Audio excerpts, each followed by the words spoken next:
আমার 16 বছরের 18 বছরের মেয়েটা আপনার প্রতিদিন রঙ্গরসে টাইট কাপড় পরে সাইজা গুইজা হরেক রকমের বাহারি প্রসাদনী সাজসজ্জা করে আপনার মেয়েটা রাস্তায় বের হয়। আপনি বুঝেন না, আপনি সিরা খান, আপনি কিছুই বুঝেন না সে কই যায় কি করে, তার এই যৌবন কে দেখবে আপনি বুঝেন না কিছু। রাস্তার দুই পাশে কিছু লম্পট খাড়াইয়া মুত্তা ফানি লয় না, এরম অসভ্য কিছু বখাটে দুশ্চরিত্র যুবক রাক্ষসের দৃষ্টিতে উপভোগের নজরে উপভোগের তামাশায় আপনার মেয়েকে স্ত্রীকে দেখছে। এই অসভ্যতার জন্য এই বেটি রাস্তায় বের হচ্ছে। আপনার হায়া কোথায়, লজ্জা কোথায়, শরম কোথায়? আত্মমর্যাদা সম্পন্ন পুরুষ, খোদার কসম রাসূলুল্লাহর হাদিস এটা, যার ভিতরে গায়রত আছে, গায়রত এটা আরবি শব্দ, আত্মমর্যাদা, আত্মসম্মান, প্রেস্টিজ কনসার্নড, আত্মসম্মান যার আছে, আত্মমর্যাদা যার আছে, খোদার কসম রাসূলুল্লাহর হাদিস, সেই ব্যক্তি স্ত্রী মেয়ের, নিজের স্ত্রী কন্যা বোনের বেপরদেগি মেনে নিতে পারে না। দৈন্তান্না। এই জন্য যেই পুরুষ, যেই স্বামী তার স্ত্রী কন্যার মেয়ের বোনের বেপর্দা জিন্দিগি মেনে নিচ্ছে, সে বেগায়রত, আত্মমর্যাদাহীন। এটা একটা ফেলাস্টিক, ফেলাস্টিক, এটা বেডিও ফেলাস্টিক, বেড়াও ফেলাস্টিক। হ্যাঁ, ও হুজুরে কইছে প্যারালাইজড, এটা অপদার্থ, অকর্মণ্য। রাসূলুল্লাহ সাল্লাল্লাহু আলাইহি ওয়াসাল্লাম ইরশাদ করেছেন, সালাসাতুন হারামাল্লাহু আলাইহিমুল জান্নাহ, 3 শ্রেণীর মানুষের জন্য জান্নাত হারাম। কয় শ্রেণী? আবার বলেন, আবার বলেন, কি হারাম? জান্নাত। নবীজি সাল্লাল্লাহু আলাইহি সাল্লাম বলেন, 1 নাম্বার হলো মুদমিনু খামরিন, মদখোর, নেশাখোর, গাঞ্জাখোর, পুট্টাখোর, বাবাখোর, ডালখোর। এই হারামি, তোর জন্য জান্নাত হারাম, হারাম। রাসূলুল্লাহ বলেছেন 1 নাম্বার নেশা, গাঁজা, ইয়াবা, মদ, এই অসভ্য অভ্যাস যার, তার জন্য জান্নাত হারাম। কোরআনুল কারীমের মধ্যে স্পষ্ট আছে, সূরা মায়েদার মধ্যে আল্লাহ তাআলা ইরশাদ করেছেন, ইয়া আইয়ুহাল্লাযীনা আমানু, হে ঈমানদারগণ, ইন্নামাল খামরু, নিশ্চয় মদ, ওয়াল মাইসির, জুয়া, ওয়াল আনসাব, মূর্তি পূজার বেদি, যেখানে মূর্তি পূজা করা হয়, ওয়াল আজলাম, ভাগ্য নির্ধারক তীর, রিজসুম মিন আমালিশ শাইতান, এগুলো একেবারে শয়তানের নিকৃষ্ট কাজ। ফাজতানিবুহু, আল্লাহ বলে এগুলো বান্দা ছেড়ে দাও।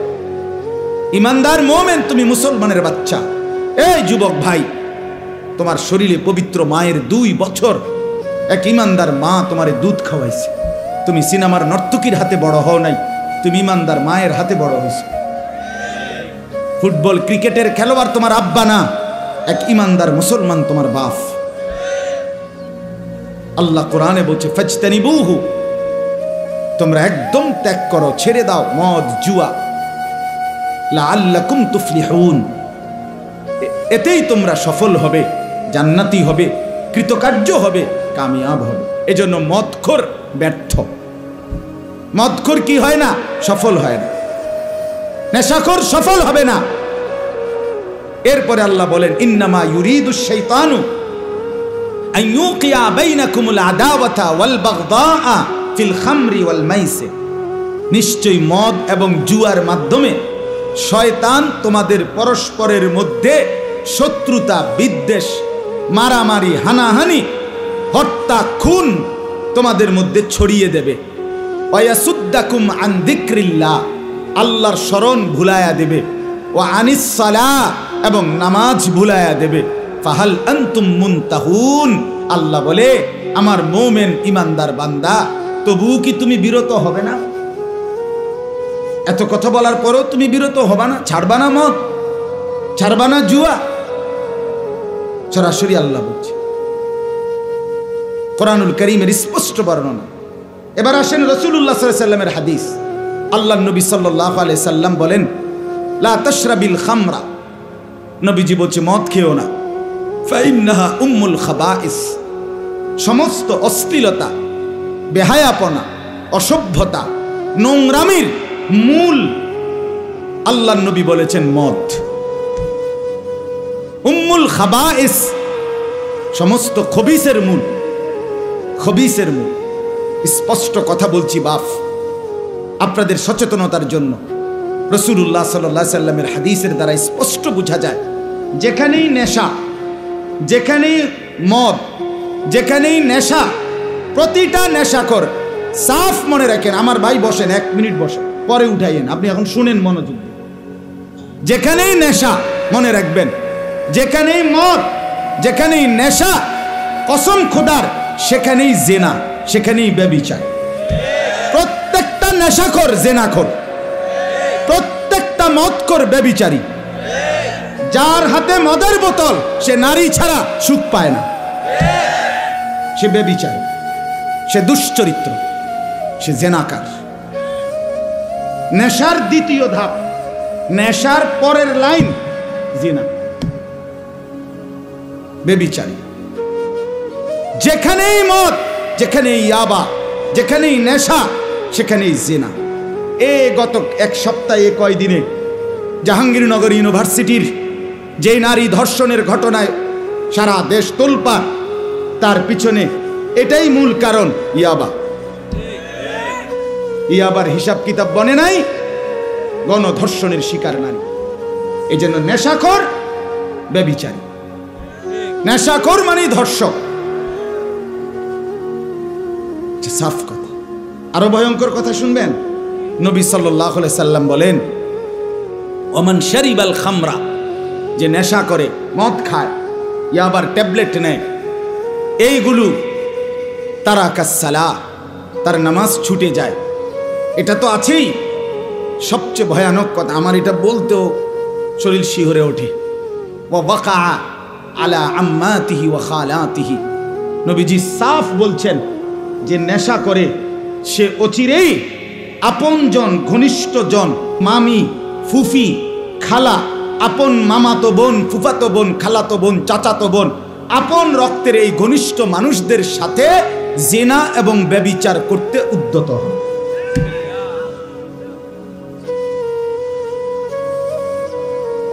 আস্তাগফিরুল্লাহ। ওয়া ওয়াকা, এটা সরাসরি রাসূলুল্লাহ বলছেন সাল্লাল্লাহু আলাইহি ওয়াসাল্লাম। এজন্য বন্ধু আমার, নেশার আড্ডায় না যাই, এটা তোমারে পচাইয়া গন্ধ ছুড়াইলে জিন্দেগি এলোমেলো করে দেবে, জীবনটা তছনছ করে দেবে। শেষ পর্যন্ত হতাশা, জিনা, ব্যভিচার, মদ, জুয়া খেললা শেষ করে, শেষ পর্যন্ত হারবাল বড়ি খাইলেও আর লাভ হতো, সব শেষ করে। এজন্য 1 নাম্বার, তার জন্য জান্নাত হারাম, নেশাখোরের জন্য। 2 নাম্বার, ও আকুল ওয়ালিদাইন, পিতামাতার অবাধ্য সন্তান, যে মাকে কষ্ট দেয়, যে বাবাকে কষ্ট দেয়, যে পিতামাতার সাথে উত্তম আচরণ করেন, পিতামাতার সাথে সদ্ব্যবহার করেন, তার জন্য জান্নাত হারাম। আমাদের বাংলাদেশের একজন বুজুর্গ আছেন, যিনি একজন নিভৃতচারী মানুষ, আড়ালে থাকেন, যিনি কোনোদিন মাঠে, ময়দানে, মঞ্চে, স্টেজে কখনোই ওঠেন না, যিনি কখনোই কোনোদিন একটা ছবি তুলতেও দেন না, ভীষণ প্রচার বিমুখ, নীরব এক সাধক আলেম, বাংলাদেশের আল্লামা আবু তাহের মিসবাহ আদিব সাহেব হুজুর বলে ওনাকে। ছোটবেলায়, আজ থেকে 30 বছর আগেও আমরা ছোট্টবেলায় মাদ্রাসায় পড়ার জীবনে যার আরবি কিতাব, এসো আরবি শিখি পড়ে আরবি শিখার হাতে ঘড়ি, সেই মহান মানুষটা আল্লামা আবু তাহের মিসবাহ। মজার বিষয় হলো, আমাদের কুমিল্লার সন্তান, চান্দিনার, আলহামদুলিল্লাহ। বাংলাদেশে তাকে যদ্দূর চিনে, গোটা আরব তাকে, আরবের সমস্ত উলামায়ে কেরাম তাকে তার চাইতে 100 গুণ বেশি চিনে। সেই সোনার মানুষ আল্লামা আবু তাহের মিসবাহ তার এক লেখনীতে বলছিলেন, একটা সুন্দর শিরোনাম দিছিলেন, মাকে রাজি করো, দুনিয়া আখেরাতের কোথাও আটকাবে না। মায়ের মুখে হাসি ফুটায় দাও, মায়ের মুখের এক হাসি তোমার দুনিয়া আখেরাত পার করে দিবে। মাকে রাজি করো, দুনিয়া আখেরাতের কোথাও আটকাবে না। এই আকুল ওয়ালিদাইন, পিতা মাতার অবাধ্য সন্তান জান্নাতে যাবে না।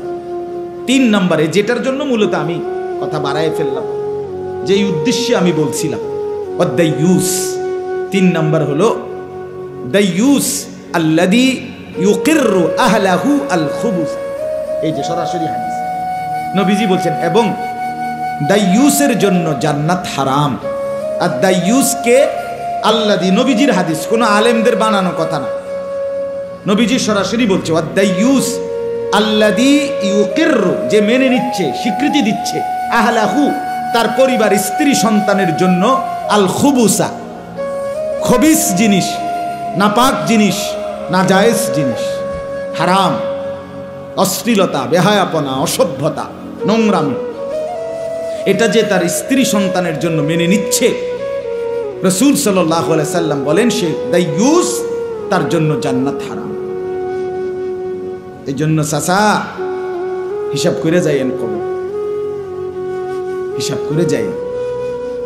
মৃত্যুর সময় ঘরে একটা রঙিন টেলিভিশন রেখে যাচ্ছেন, ছেলে মেয়ে সবগুলোর হাতে বড় মোবাইল, আপনি ঘুমান পাশের রুমে, ওরা সারা রাত মোবাইলে অশ্লীল উলঙ্গ ছবি দেখে,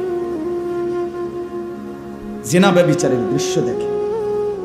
খোদার 365 দিন, একটা বছর পার হয়ে যায়, 16 বছর 18 বছরের ছেলেটা মেয়েটা কোনোদিন খোদার 365 দিনে, এক বছরে কোনো দিন ফজরের নামাজ পড়ে না, মুসলমানের ঘরে ঘুমায়া, মা বাপ জীবিত মুসলমান, অথচ সেই ঘরের ছেলেটা মেয়েটা আজকে একটা বছর কোনো দিন ফজরের নামাজ, ওয়াক্ত হয় কখন, সময় হয় কখন, ফজরের জামাত কয়টায়, সেটাও জানে না।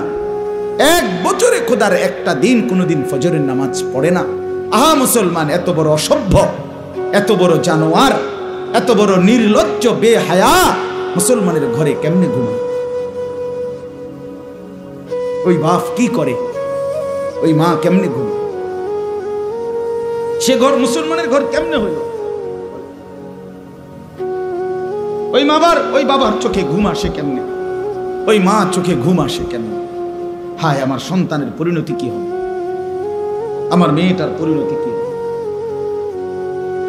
আমার 16 বছরের 18 বছরের মেয়েটা আপনার প্রতিদিন রঙ্গরসে টাইট কাপড় পরে, সাইজা গুইজা, হরেক রকমের বাহারি প্রসাদনী সাজসজ্জা করে আপনার মেয়েটা রাস্তায় বের হয়, আপনি বুঝেন না, আপনি সিরা খান, আপনি কিছুই বুঝেন না, সে কই যায়, কি করে, তার এই যৌবন কে দেখবে, আপনি বুঝেন না কিছু। রাস্তার 2 পাশে কিছু লম্পট খাড়াইয়া মুত্তা ফানি লয় না, এরম অসভ্য কিছু বখাটে দুশ্চরিত্র যুবক রাক্ষসের দৃষ্টিতে, উপভোগের নজরে, উপভোগের তামাশায় আপনার মেয়েকে, স্ত্রীকে দেখছে। এই অসভ্যতার জন্য এই বেটি রাস্তায় বের হচ্ছে। আপনার হায়া কোথায়? লজ্জা কোথায়? শরম কোথায়? আত্মমর্যাদা সম্পন্ন পুরুষ, খোদার কসম, রাসূলুল্লাহর হাদিস এটা, যার ভিতরে গায়রত আছে, গায়রত ডারবি শব্দ, আত্মমর্যাদা, আত্মসম্মান, প্রেস্টিজ কনসার্নড, আত্মসম্মান যার আছে, আত্মমর্যাদা যার আছে, খোদার কসম, রাসূলুল্লাহর হাদিস, সেই ব্যক্তি স্ত্রী মেয়ের, নিজের স্ত্রী কন্যা বোনের বেপরদেগি মেনে নিতে পারে না। দৈন্তান্না। এই জন্য যেই পুরুষ, যেই স্বামী তার স্ত্রী কন্যার, মেয়ের, বোনের বেপর্দা জিন্দিগি মেনে নিচ্ছে, সে বেগায়রত, আত্মমর্যাদাহীন। এটা একটা ফেলাস্টিক, বেডিও ফেলাস্টিক, বেড়াও ফেলাস্টিক।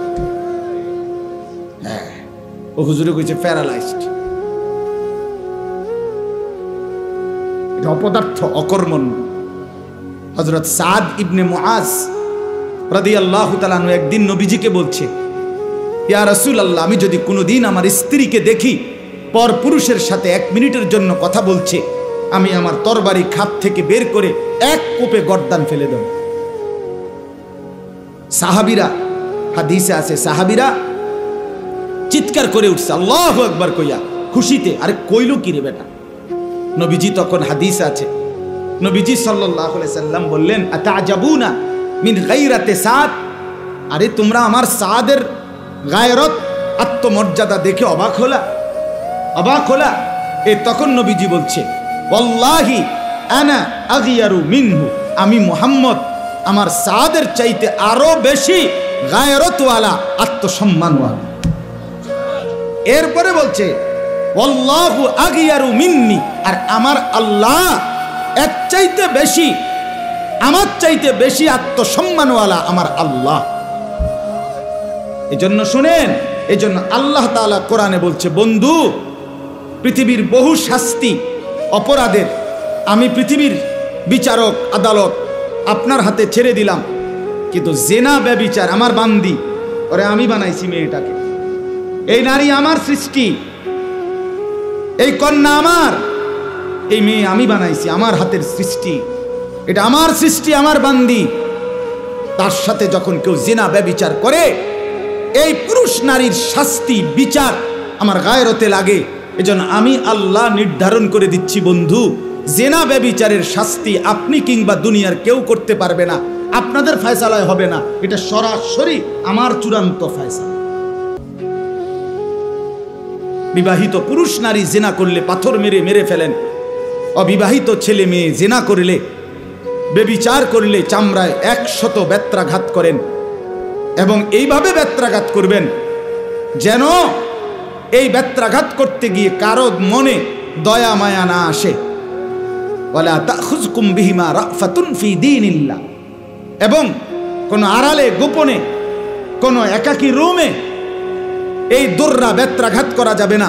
ওয়ালিয়াশহাদ আযাবাহুমা তাইফাতুম মিনাল মুমিনিন, মুসলমানদের একটা বড় জামাত উপস্থিত থেকে তাদের সামনে ওপেন খোলা মেলা এই আযাব, এই শাস্তি দিতে হবে। দৃষ্টান্তমূলক, যাতে এক ঘটনায় 1000 বছর 100 বছরের জন্য সমাজ নিরাপদ হয়েছে। ইসলাম এটা ওই নাস্তিক মুরতাদ আর এই প্রগতির দাবিদার ওই বেঈমান মুরতাদরা বলে এটা জুলুম, এটা জুলুম।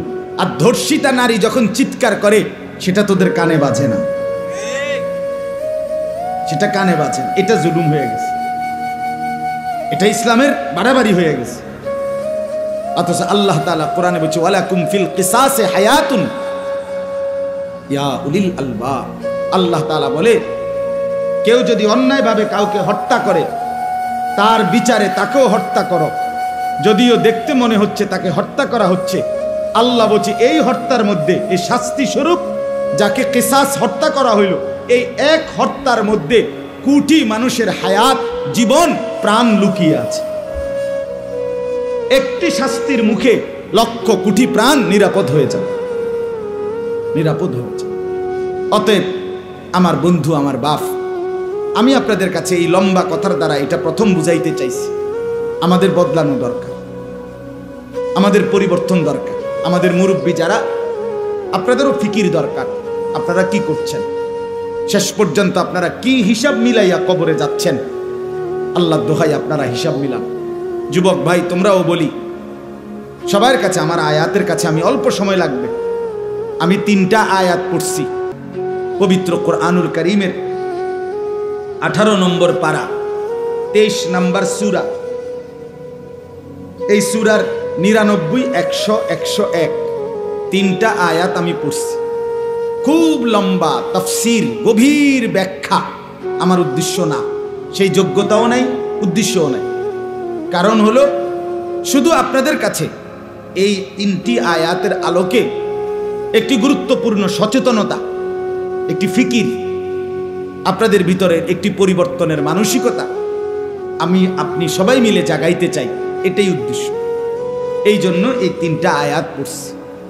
এই 3 আয়াতের তর্জমা বলতে বেশিক্ষণ লাগবে না, শুধু প্রাসঙ্গিক কথাটা হলো মূল বক্তব্য হলো এই যে কথাটা আমি মাঝখান দিয়ে একটু আগে বললাম, আর একটু সময় মনোযোগ দিয়ে শুনেন।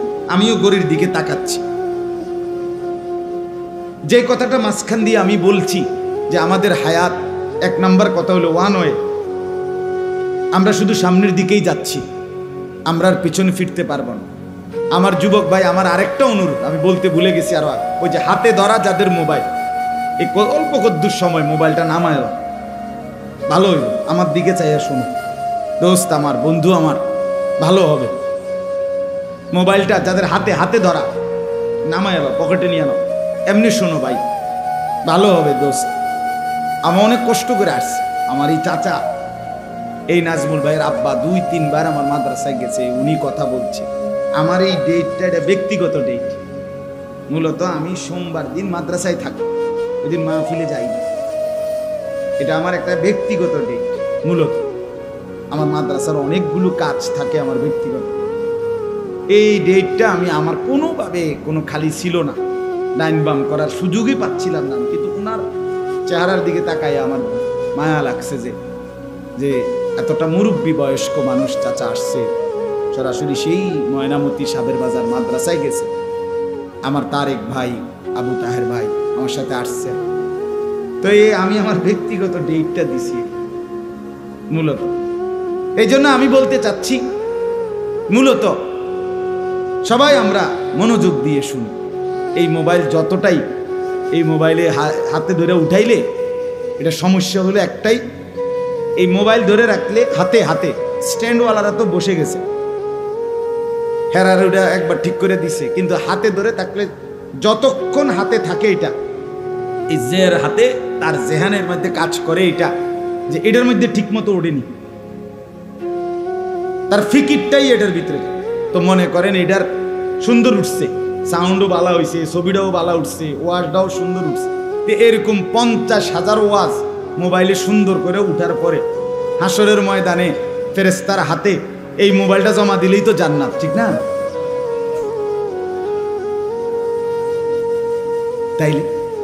তাইলে এটার মধ্যে সাজলে কি লাভ হবে? আমার জিন্দিগিতে সাজবে কখন? আমার জীবনে আসবে কখন? আমি বদলাবো কখন? আমার পরিবর্তন কখন? তো আগার মেরা নিহি বনতা না বন আপনা তো বন। প্রতিদিন আমি লাস্টে কথাটা বলি। ভারতের বিশ্ববিখ্যাত বুজুর্গ, সারা পৃথিবী কাঁপানো আলেম দ্বীন ছিলেন, আওলাদে রসুল সৈয়দ আবুল হাসান আলী আন-নদভী রাহমাতুল্লাহ আলাইহি।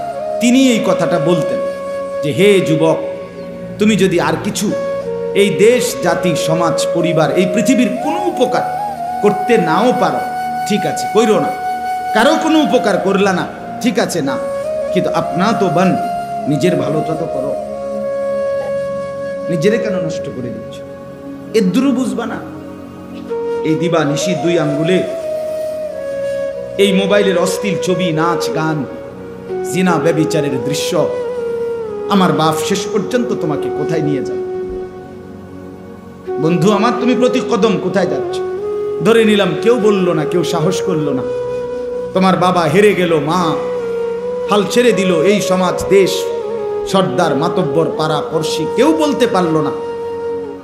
ঠিক আছে বন্ধু, তোমার চুলের সামনে, তোমার অহংকারের সামনে, তোমার চোখ রাঙ্গানির সামনে, তোমার গাদ্দারির সামনে কেউ সাহস করলো না তোমার কিছু বলতে, কিন্তু তুমি যাচ্ছ কোথায়?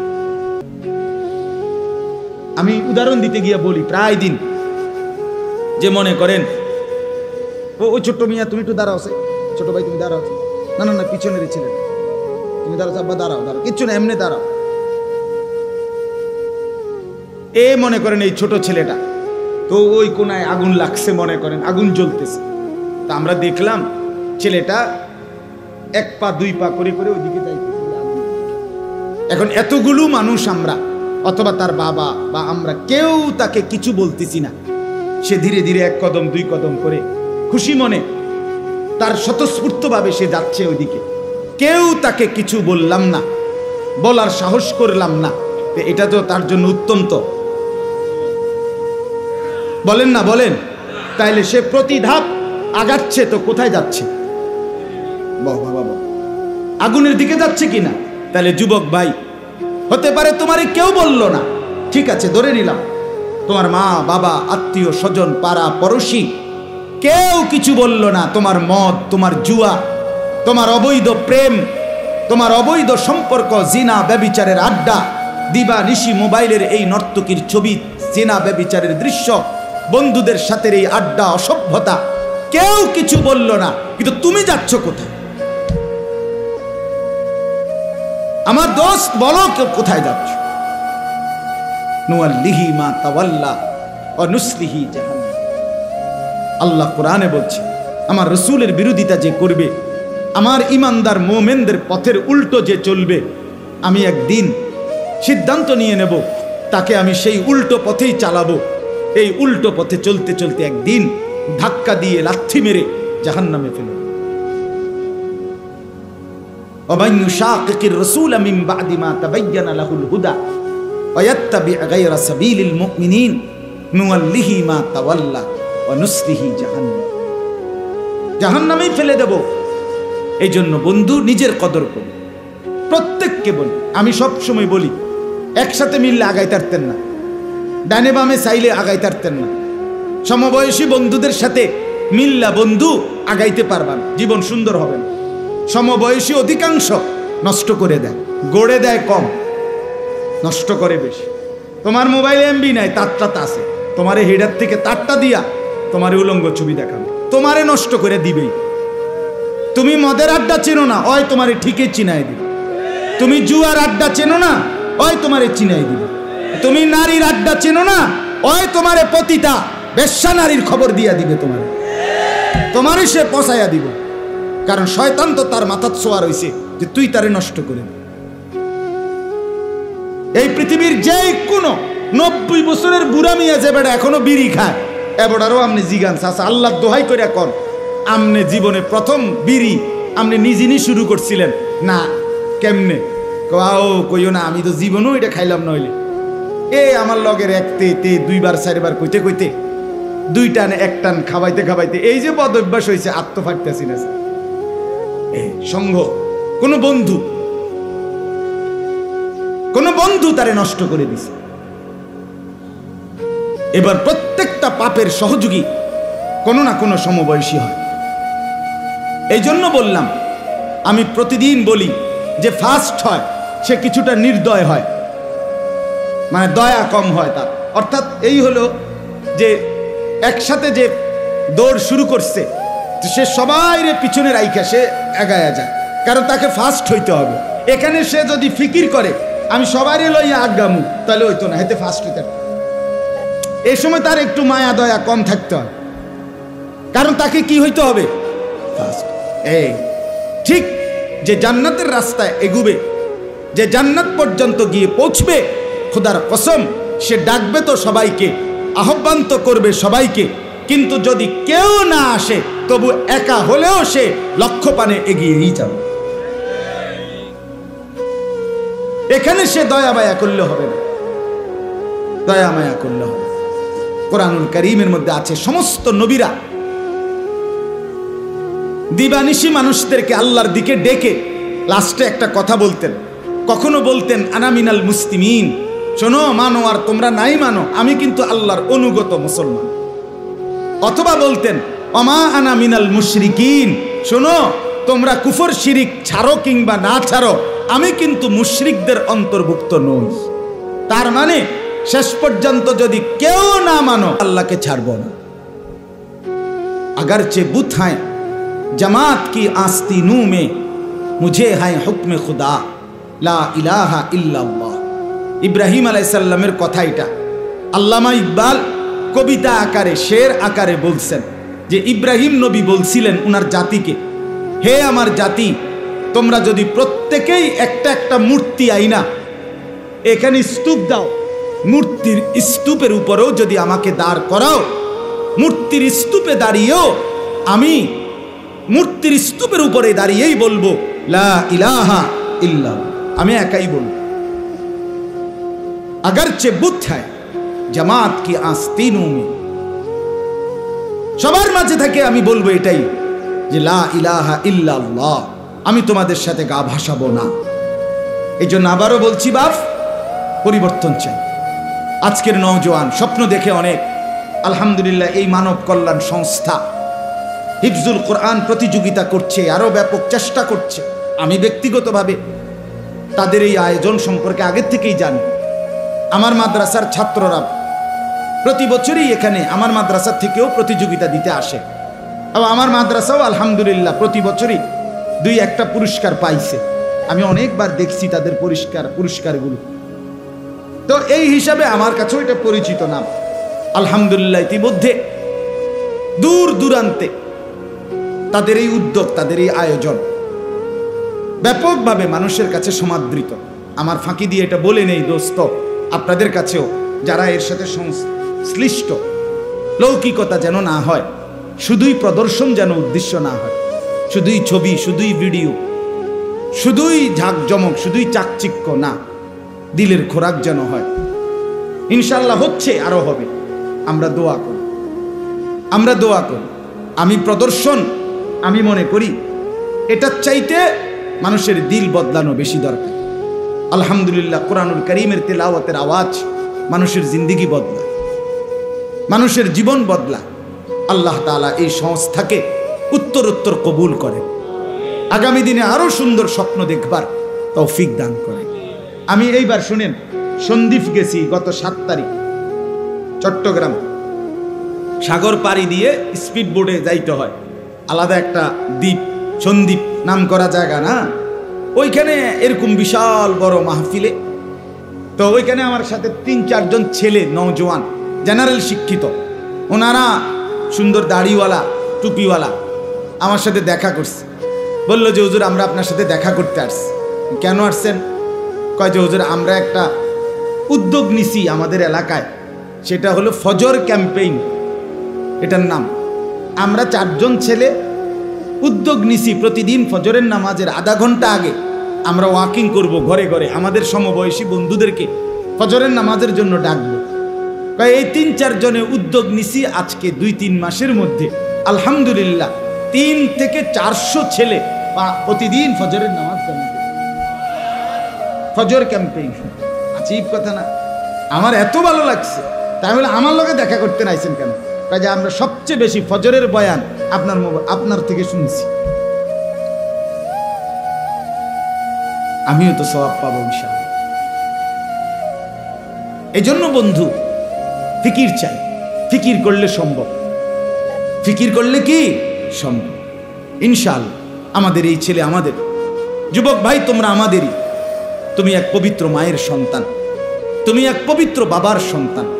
সিনেমার নর্তকী তোমাকে বড় করে নাই, ফুটবল ক্রিকেটের খেলোয়াড় তোমাকে বড়। আর্জেন্টিনা তোমার বাপ না, ব্রাজিল তোমার আব্বা না, ইমানদার মুসলমান তোমার বাবা। তুমি ইহুদির সন্তান না। এই মুসলমানের বাচ্চা, তুমি কার মতো চুল রাখছো? তুমি তো মুসলমানের সন্তান।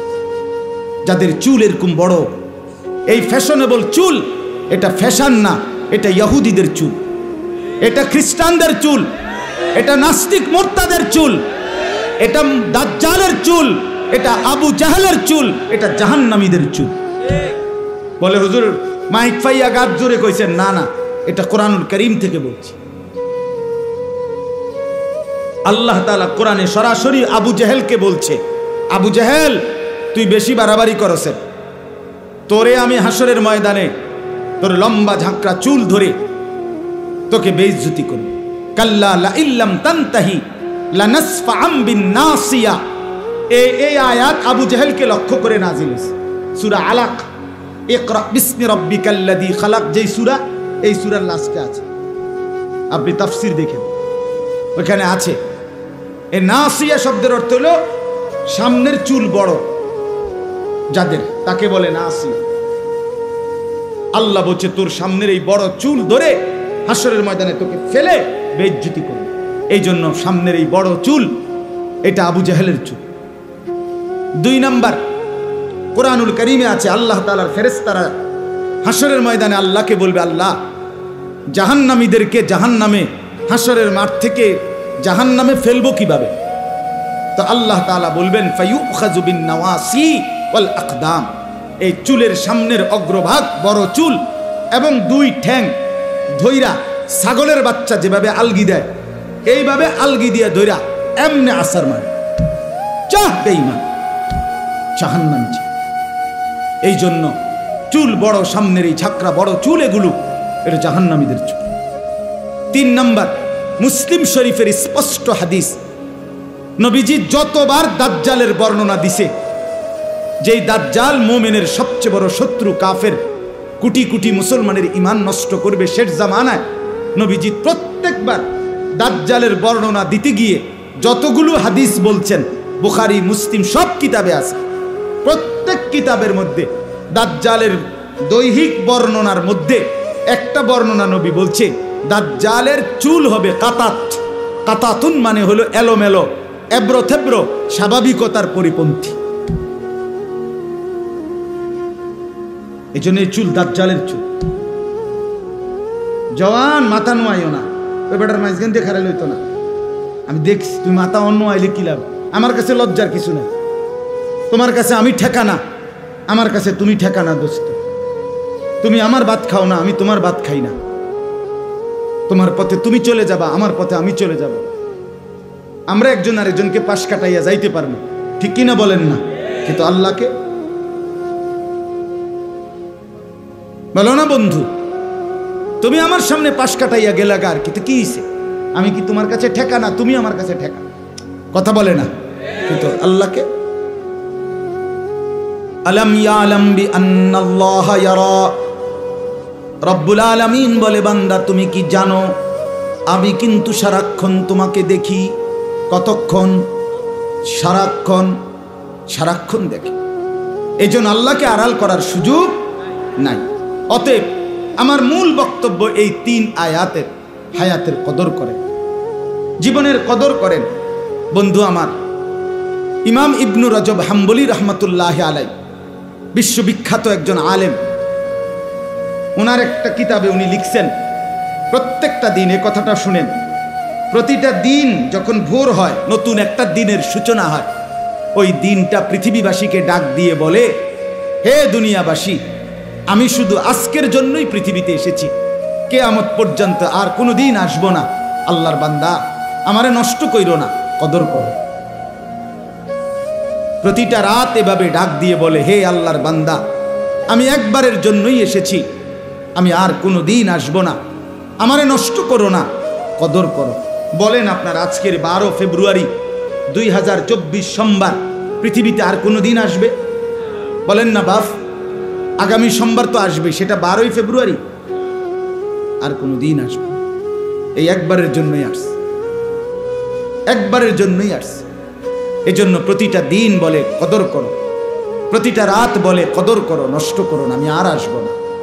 এরপরে ওই কিতাবে লিখছে আরো আবেগী কথা, আরো মর্মস্পর্শী কথা। এরপরের লাইন, দিন যখন শেষ হইতে লাগে, যখন দিন শেষ হইতে লাগে, অর্থাৎ সেই সকাল থেকে শুরু হয়ে মাগরিবের আগ মুহূর্তে, যখন শেষ টাইম, অল্প কিছুক্ষণ পরে সূর্য ডুবে যাবে, তাহলে আজকের দিনটা কি হয়ে যাবে? শেষ হয়ে যাবে। কসম আল্লাহর, কিতাবে লিখছে, এই শেষ টাইমে আইসা দিন আবার ডাক দেয়, হে পৃথিবীবাসী, আল্লাহর বান্দা, আমি তো চলে যাচ্ছি, আমি তো আর আসবো না, আমারে বিনা আমলে, বিনা সেজদায় এভাবে ছেড়ে দিলাম, আমি এমনি এমনি তোমার জীবন থেকে চলে যাইতাম। আজকের ফজর, জোহর, আসর 3 ওয়াক্ত নামাজ, একটা সেজদাও দিলা না। আহা আল্লাহর বান্দা, তাহলে আমি তোমার জীবন থেকে এভাবে হারিয়ে যেতাম।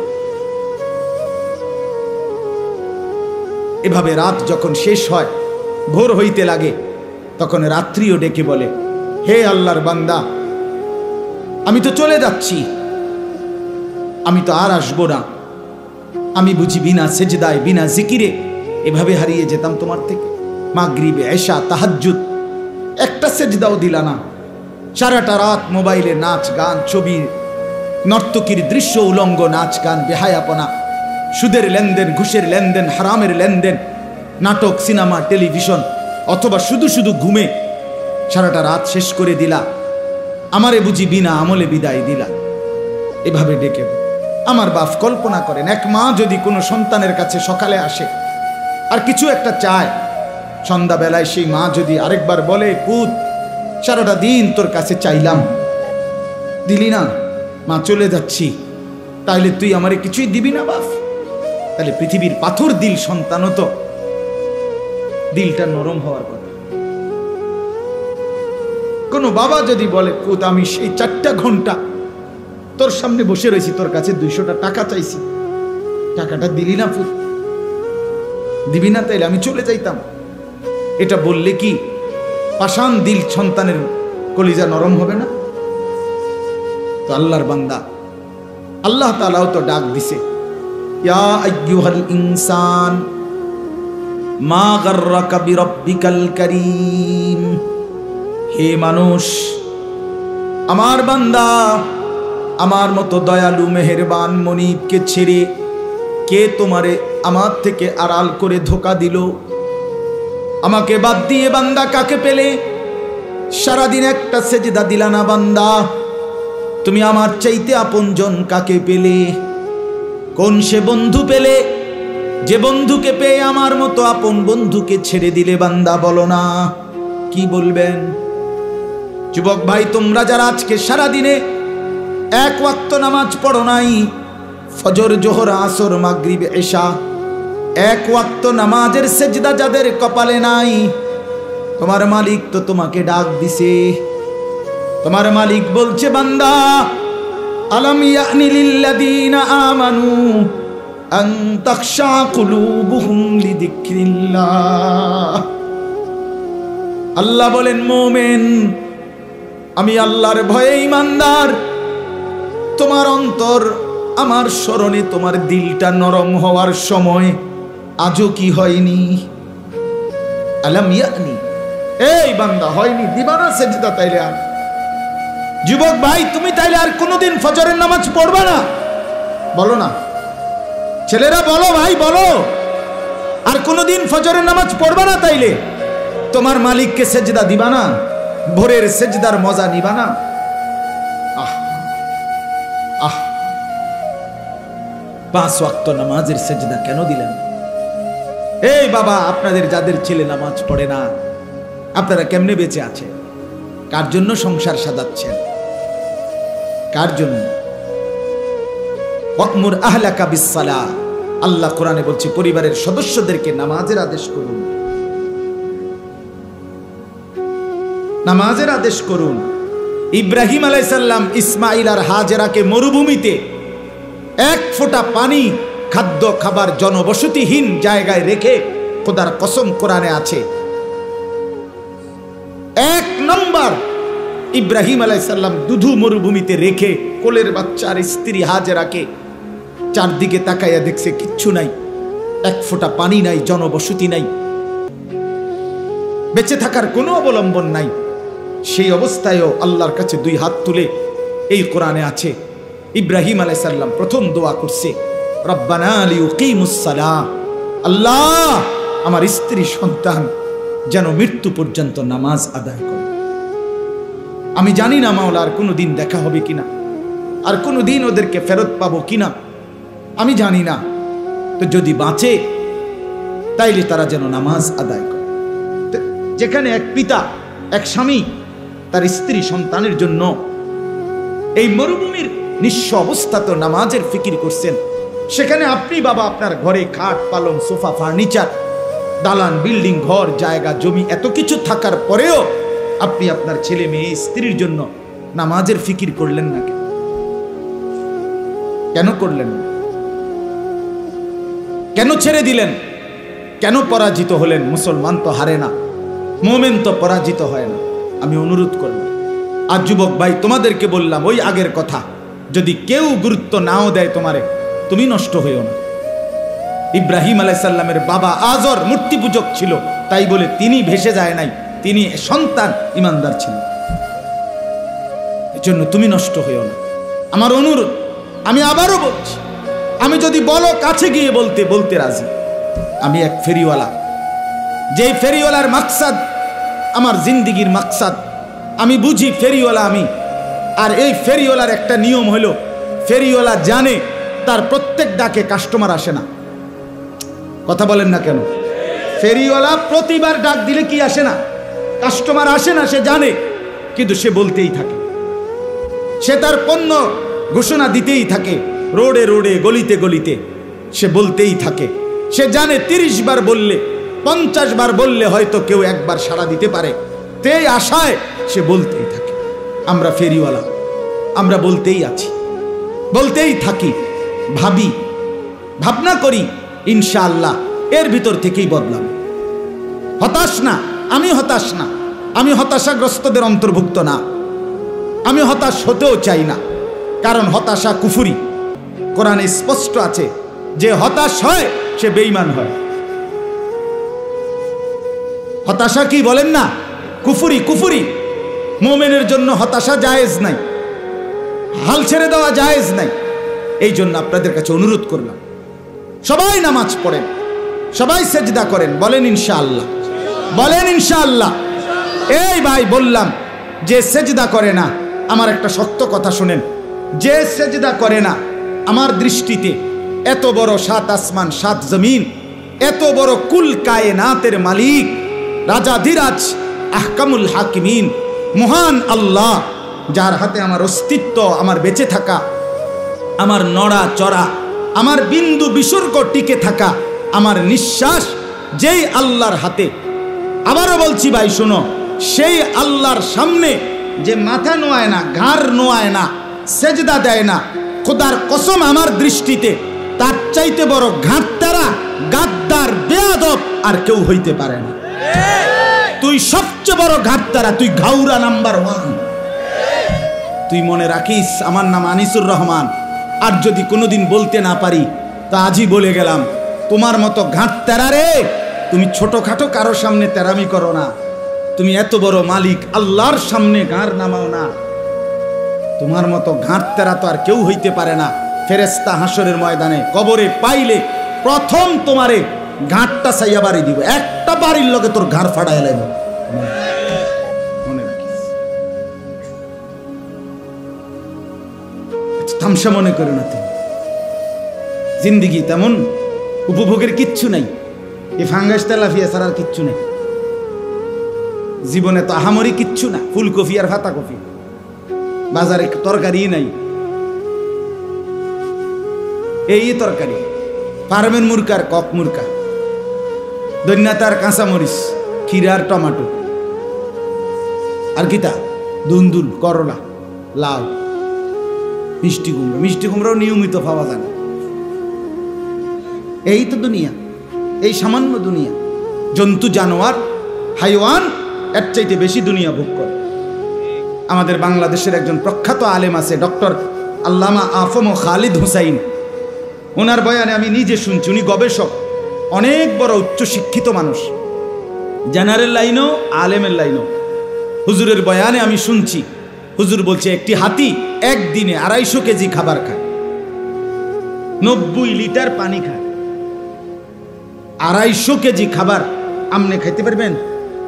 আমি একবার ওই কক্সবাজারের আগে চিটাগাংয়ের পরে একটা সাফারি পার্ক আছে, দুলা হাজারা সাফারি পার্ক, আমি অনেক আগে গেছিলাম। এটা আমার এক পরিচিত লোকে আমার এটাতে নিছিল, বিশাল বড় এটা। ওইটার মধ্যে বাঘের খাঁচায় আমি সামনে গেছি, যখন দেখতাম বাঘ, এই টাইমে বাঘেরে গোশত দিছে খাইতে, আমিও গেছি, দাঁড়াইছি, গরুর গোশত বস্তার থেকে ডাইলা। তো আমি জিগাইলাম, ভাই কদ্দুর দিলেন এই বাঘটারে? কয় হুজুর, জঙ্গলে বাঘ যে পরিমাণ খায় ওই চাহিদা মতো দেওয়া যায় না, এটা তো চিড়িয়াখানা, এটা তো একটা সীমাবদ্ধতা আছে। আমি কাছে হোক না, কদ্দুর দিচ্ছেন হেঁটেই হুনি? কয় এমনি প্রতি বেলা 20-22 কেজি গোশত দিতে হয়, গরুর গোশত 20 থেকে 22 কেজি গরুর গোশত এই বাঘটারে প্রতি বেলা দেয়। 22 কেজি গোশত এক বড়ে খাইতেন পারবেন? এই বাঘের বাচ্চা খারানছে, আমি নিজে খাওয়াম, বেড হইব, মূল্য মুটিয়া গেলে যান না, আপনার লগে লইয়ে যাবো। এক কথা বলেন না কেন? কি দুনিয়া ভোগ করছে বলেন না, আমরা কি দুনিয়া ভোগ করি তাইলে? আচ্ছা এই বাঘেরে বলেন না, দোস্ত আজ এত রবিবার রুটিনে ফাঙ্গাস, ও দাঁত ফালাই দেবো তোর বেড়া, তুই জীবনে দেখছুত্তি আমার বেড়া, আমার বংশের কেউরে দেখছুত্তি ফাঙ্গাস খাই, প্রতিবেলা গোস্ত খাই বেড়া, তুই পাগল ছাগল ব্যবসা তোমারে বেড়া।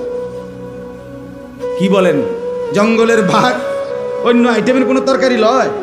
না না না না, তো উন্নত রুচি সম্পূর্ণ বেটা, সে তো গোস্ত ছাড়া কিছু খায় না।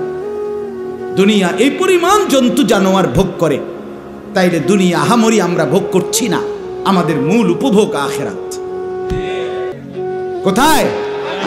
আমার শায়েখ আল্লামা মুফতি মুশতাকুন নবী কাসিমি তিনি দিবানিশি বলে, যুবক আজকে তুমি নর্তকী দেখে নাও, আজকে তুমি ভিন নারী দেখে নাও, আমিও অপেক্ষা করছি, আমি জান্নাতে ৭০,০০০ হুর একসাথে দেখব।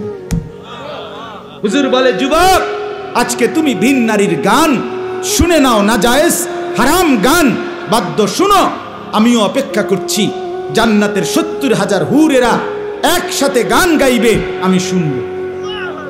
জান্নাত নড়ে উঠবে, জান্নাতের গাছ গিলমান সব। আমি নিজে আরবি কিতাবে পড়ছি, ওয়াকাদ তাতাহাররাকু কানাদিলাল জান্নাহ, জান্নাতের গান শুরু হবে তো পুরা জান্নাত নড়ে উঠবে, গাছপালা তরুলতা সব জান্নাতের নড়বে চড়বে। এমনকি এই কানাদিল মানে লাঠি, লণ্ঠন, এইটা দেখে দেখেন একটু লড়ে, দেখছেন না?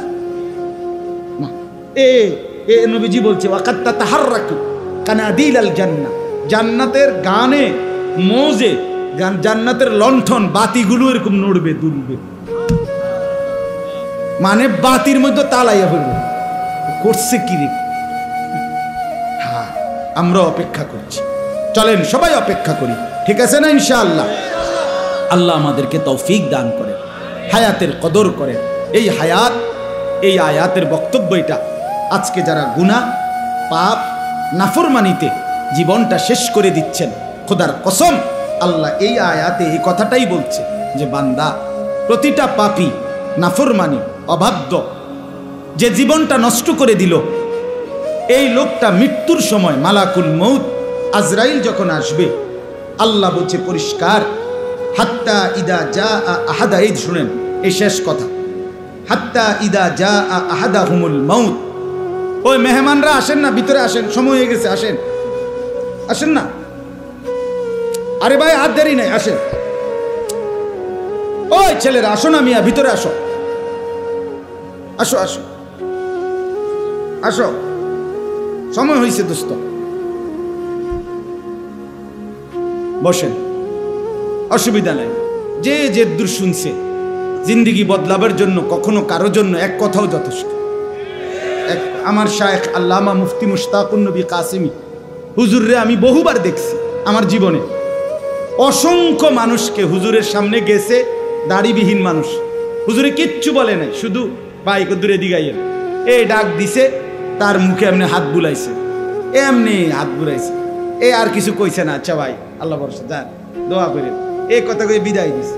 অসংখ্য মানুষ আমি দেখছি, এর পরের বার আসছে দাড়িওয়ালা চেহারা নিয়ে, কিছু বলে না, শব্দের চাইতে নিঃশব্দতার আরো আকর্ষণ বেশি। কথা বুঝছি?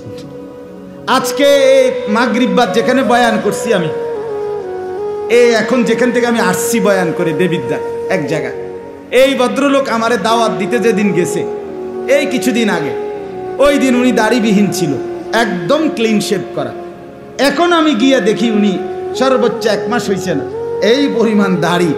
তা আমি প্রথম চিনি নাই যে কোনজন আমি যাই দাওয়াত দিছি, তাই যে হুজুর এই যে আমি দাওয়াত দিছি, যে আমি আপনি কহ হুজুর দাড়ি রাখছি, আপনার এখান থেকে আসি, ওইখান থেকে আই সেই শরম লাগছে যে হুজুরে এত মহব্বত করে দাওয়াত দিছি, আপনি আমার বাড়ির যাবেন, আসবেন, আপনি যদি আমার আবার এরম দেখেন কেমন হবে? আলহামদুলিল্লাহ, মালিকের কারম। এজন্য বাপ আমরা প্রত্যেকেই বদলাই। আল্লাহ তাআলা বলেন, হাত্তা ইদা জা আহাদাহুমুল মাউত, প্রত্যেকটা পাপী নাফরমানের মৃত্যুর সময় যখন আসবে, মালাকুল মউত আসবে, ক্বালা রব্বিরজিউন, এই কথাটাই শুধু বলতে চাচ্ছি। প্রতিটা পাপী নাফরমান অবাধ্য, আহা আজকের হায়াত জিন্দিগি যারা খামখেয়ালি করে, অবহেলা করে, তুচ্ছতাচ্ছিল্য করে নষ্ট করে দিলেন, আল্লাহ বলেন এরকম প্রতিটা পাপী নাফরমান আল্লাহকে বলবে, আয় আল্লাহ আমার দুনিয়ার সময়টা অল্প সময়ের জন্য আবার ফেরত দাও। ক্বালা রব্বিরজিউন, বলবে আল্লাহ দেন না, একটু সময়ের জন্য আবার। আল্লাহ জিজ্ঞেস করবে কি করবা বান্দা? তো বান্দা বলবে লাআল্লি আ'মালু সালিহান ফীমা তারাকতু, যে আমলগুলো ছুটে গেছে, যেই নেক আমলগুলো নামাজ রোজা বন্দিগিগুলো করি নাই, এবার সুযোগ পেলে আমি তা পূর্ণ করব। আল্লাহ তাআলা বলবেন কাল্লা, এই যে সব কখনোই না, না বান্দা কখনোই হবে না। মালাকুল মউত আজরাইলকে সামনে এনে আমি কোনোদিন আমার জগতের কাউকে সুযোগ দেই নাই। আমি যদি আজরাইলকে দেখি, তাফসীরের মধ্যে আছে ব্যক্তির সামনে আজরাইল অত্যন্ত বিভৎস কুৎসিত আকৃতিতে আসে, আর এই জন্য আজরাইলকে তখন ওই দৃশ্যে দেখে প্রতিটা মানুষ বুঝে তার পরবর্তী পরিণতি কি হবে। এই জন্য সে তখন দুনিয়ার হায়াত চায় যে আল্লাহ একটু সুযোগ দেন, ওরে ফিরায় দেন। তো এই জন্য আল্লাহ বলে না বান্দা হবে না। আজরাইলকে দেখাইবার পরে যদি আমি ফেরাউন নমরুদেরও সুযোগ দিতাম, তো নমরুদ ফেরাউনও জোনায়েদ বাগদাদি হয়ে যেত। হ্যাঁ, ভালো হয়ে যেত, ভালো হয়ে যাইত। আমি দেই নাই, আমি সুযোগ দেই নাই। ইন্নাহা কালিমাতুন হুয়া কাইলুহা, আল্লাহ বলে নাফরমান পাপী, তুই বিপদ দেখলে, এই যে এখন আজরাইলের এই বিভৎস চেহারা দেখে বিপদ বুঝছ, এই জন্য আমাকে ডাকছ। আমি জানি এটা তোমার কথার কথা, কারণ ইতিপূর্বের হায়াতে বহুবার বহু মুসিবতে তুমি আমারে ডাকছিলা, মুসিবত পার হয়ে যাওয়ার পরে আমারে ভুলে গেছো।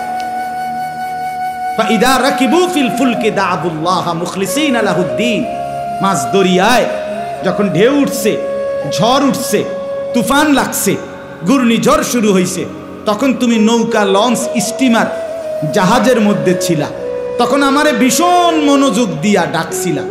ফালাম্মা নাজ্জাহুম ইলাল বাররি ইদা হুম ইউশরিকুন, যখন আমি পারে ভিড়াইয়া দিছি, কথা বোঝেন নাই, পারে যখন আমি পারে ভিড়াইয়া দিলাম, বাঁচাইয়া দিলাম, ইদা হুম ইউশরিকুন, সাথে সাথে বেঈমান তুমি আমি আল্লাহকে ভুলে আমার সাথে শিরিক করতে লাগছো। এতক্ষণ ডাকছিলে আমারে, এখন সব গুনাগুন হইয়া গেছে ড্রাইভারের, মাঝির, ওই সারেঙের। সিএনজি যে সময় অ্যাক্সিডেন্ট করতে লাগছে গাড়িটা, প্রাইভেট কারটা, তখন তুমি আল্লাহ আল্লাহ আল্লাহ আল্লাহ আল্লাহ আল্লাহ আল্লাহ আল্লাহ আল্লাহ আল্লাহ আল্লাহ আটকে গেছে। যখনই বাচ্চা গেছে তখনই ড্রাইভার রে, তে একটা ড্রাইভারে, জাত ড্রাইভার, খানদানি ড্রাইভার, হ্যাঁ তার বংশ ড্রাইভার, তার 14 গোষ্ঠী গাড়ি চালাইতে চালাইতে মারপেটের চাইছে। মানে এইবার ফারা না হেতেরে চাঁদের দেশে তুই যাইত। এইবার সমস্ত গুণাগুণ কার? এতক্ষণ ডাকছিল কাকে? আল্লাহ বলে তুমি এই জাতের সিটা, তোমার তোমার বেডির যে সময় সিজার হইতে লাগছে, তুমি সে সময় আমার নামায় লাইছো। উদা খান দে কিচ্ছু তো করে না, মানে সিজার হয়েছে। যখনই বাচ্চাটা হইয়া সারছে, এই শুরু হইল মোবাইল। 14 গোষ্ঠী একেবারে এশিয়া, ইউরোপ, আমেরিকা, অ্যান্টার্কটিকা পর্যন্ত, অথবা আটলান্টিক মহাসাগরের নিচে বা হিমালয় পর্বতের উপরেও যদি কেউ থাকে, তার 14 গোষ্ঠীর সবাই জানাইছে, হ্যাঁ হয়েছে হয়েছে হয়েছে হয়েছে হয়েছে হয়েছে, লাগছে নি? হ্যাঁ লাগছে, কারণ লাগছে। সিজার আর কি, আসরও শেষ, মাগরিবও শেষ, এশাও শেষ, নামাজের আর খবর নাই। যে মালিকরে এতক্ষণ ডাকছিল তার কথা আর মনে নেই। আল্লাহ বলে তোমায় চিটার আমি চিনি। ইন্নাহা কালিমাতুন হুয়া কাইলুহা, এটা তোমার কথার কথা, মিথ্যা কথা, তুমি ধোঁকাবাজ। তুমি আবার সুযোগ পাইলে আবার অসভ্যতার দুনিয়া নিয়েই কারাকারি করো। কাজেই অমিন ওয়ারাইহিম বারযাখুন ইলা ইয়াউমি ইউবআসুন, অতএব সাফ তুমি এখন আজরাইলের হাতে ধরা দিয়ে একেবারে ইসরাফিলের ফু দিয়ে হাসরের মাঠ কায়েম করা পর্যন্ত বারজাখ মানে কবরের জিন্দিগিতে পড়ে থাকে। যা, ওই যে বললাম ওয়ানওয়ে, মনে আসেনি? ওয়ানওয়ে, পিছনে আসবে না, সামনে সামনে, আগে বাড়ে, আগে বাড়ে, যাও কবরে যাও, এরপরে আগে বাড়ো হাসরের মাঠে যাও, আগে বাড়ো, এরপরে যাও আরো আগে বাড়ো মিজানের পাল্লায় যাও, আরো আগে বাড়ো ফুলসিরাতে যাও, যাও আগে বাড়ো, পিছনে আসবা না। পিছনে আসবে।